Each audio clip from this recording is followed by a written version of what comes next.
For over 30 years, the M1 Abrams has been the undisputed king of the battlefield, a 70-ton behemoth of armor and firepower that defined American ground dominance, most famously during the Gulf War, where it seemed invincible.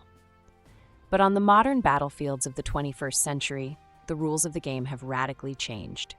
We've all seen the images coming out of Ukraine, a multi-million-dollar main battle tank, once the apex predator of land warfare, being disabled or destroyed by a commercial drone worth a few $100s. It's a brutal lesson, paid for in blood and steel, that thick armor is no longer a guarantee of survival. In response to this new reality, the U.S. Army has made a stunning decision. They are scrapping their latest planned upgrade and instead accelerating a radical redesign of the Abrams. This new tank, the M1E3, is scheduled to have prototypes rolling out as early as next year, a dramatic shift from the original 2030s timeline. So, what is the M1E3? Is it just another incremental upgrade, or is it a fundamental reinvention of America's iconic tank? And most importantly, in a world of drones and precision missiles, is this the answer to ensuring the tank doesn't become a relic of the past? Today, we're doing a deep dive into the M1E3 Abrams, the tank that is being forged in the fires of the Ukraine war. If the Gulf War was the lesson America taught the world about modern armored warfare, the war in Ukraine is the lesson the world taught America. The battlefield has become a transparent, lethal environment where traditional concepts are being shattered. The new cornerstones of ground combat are cheap drones, long-range precision fire, pervasive electronic warfare, and near-total intelligence transparency. For a tank crew, this means there is nowhere to hide. An inexpensive FPV drone can become a top-attack guided missile. A loitering munition can wait patiently for the perfect moment to strike. This constant threat from above has turned the thickest turret armor, once a tank's greatest strength, into its most glaring vulnerability. The war in Ukraine has become a brutal, real-time laboratory for military innovation. While this process is devastating for those involved, other nations are watching intently, learning from the successes and failures, and the United States is no exception. On September 6, 2023, the U.S. Army made a landmark announcement. They were terminating the M1A2 SEPV4 upgrade program, a project that was already well underway, and pivoting to a new, more ambitious design, the M1E3. The Army's reasoning was direct and unambiguous, stating that the war in Ukraine has highlighted a critical need for integrated protection for soldiers, built from within the vehicle rather than adding on. This wasn't just about bolting on more armor. It was a recognition that the 73-ton weight of the latest Abrams models had reached its practical limit, creating a massive logistical burden without providing adequate protection against modern threats. In May of 2024, the Army formalized this new direction, signing a contract with General Dynamics Land Systems to collaboratively define the requirements for the M1E3. Crucially, the plan is to align the M1E3's entry into service with that of the new XM-30 mechanized infantry combat vehicle. This isn't a coincidence. It signals a complete overhaul of America's armored brigades.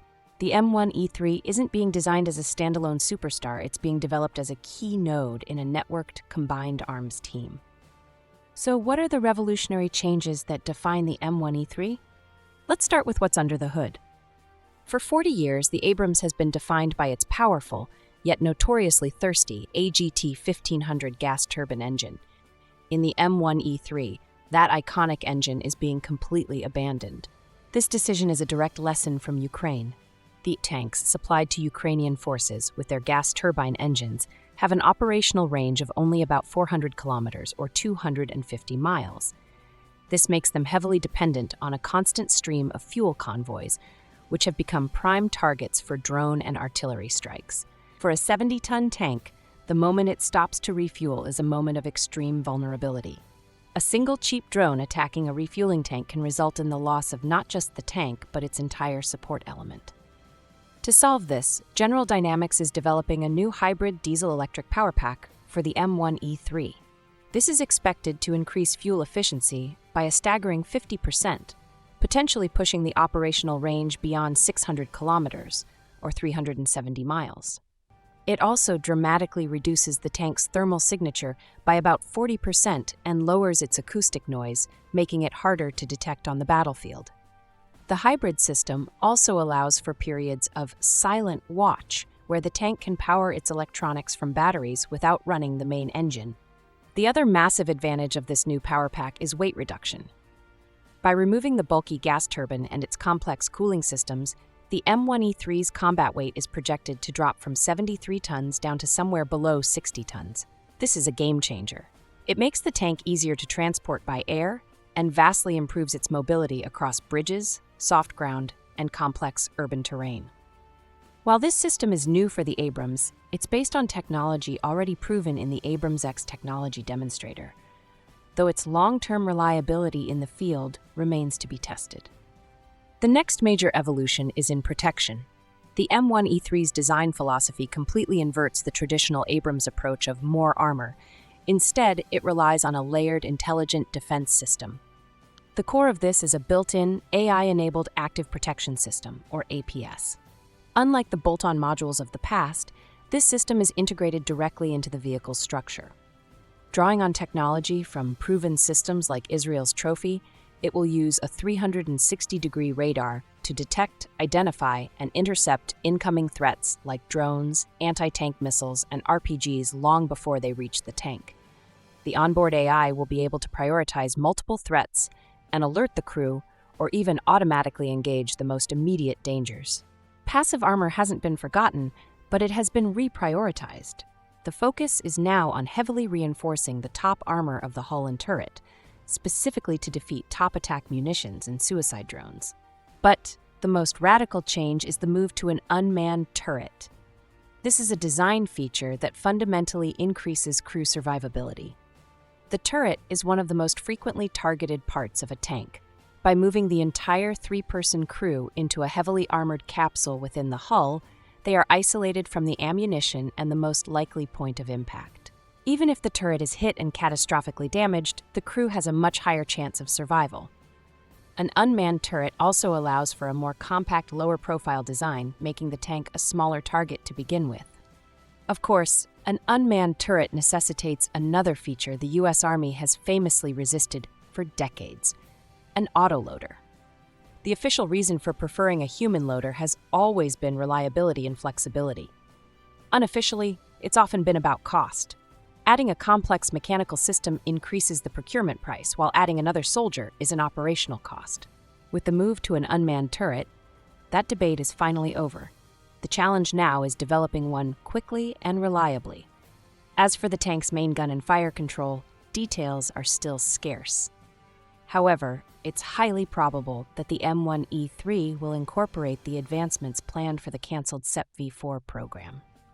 This includes upgraded thermal imagers and day sights for both the gunner and the commander.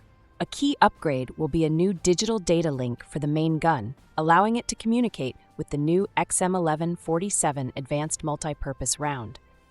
This is a programmable, air-bursting projectile that can be used against everything from infantry and fortifications to low-flying drones. The tank will also feature a suite of new sensors and upgraded communications for enhanced data sharing and networking. What remains unclear is whether it will have a dedicated control module for operating its own reconnaissance or attack drones, a feature that is becoming increasingly standard on next-generation vehicles. So what does this all add up to? The M1E3 Abrams is not just an old tank with new parts. It represents a fundamental shift in American armored doctrine. By drastically reducing its weight while rebalancing the classic triangle of firepower, mobility, and protection, the Army is creating a tank that is more lethal, more survivable, and critically more sustainable on the transparent battlefields of the future. This vehicle is a direct answer to the lessons learned in Blood in Ukraine.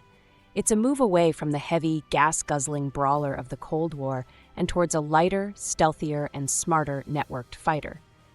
The question is no longer, how much armor can we add, but how can we avoid being hit in the first place? The accelerated timeline is ambitious, and challenges certainly remain. Integrating a new hybrid engine, an unmanned turret, and an autoloader into a proven platform is a massive engineering undertaking. But the urgency is clear. The age of the seemingly invincible super heavy tank is over. The future of armored warfare belongs to the platforms that are smarter, faster, and more adaptable. If the U.S. Army and General Dynamics can deliver on their promises, the M1E3 won't just be an upgrade, it will be the rebirth of the Abrams for a new era of war. What do you think about the direction the M1E3 is taking? Is this the right move for the future of the main battle tank? Let us know your thoughts in the comments below. Thanks for watching, and we'll see you in the next one.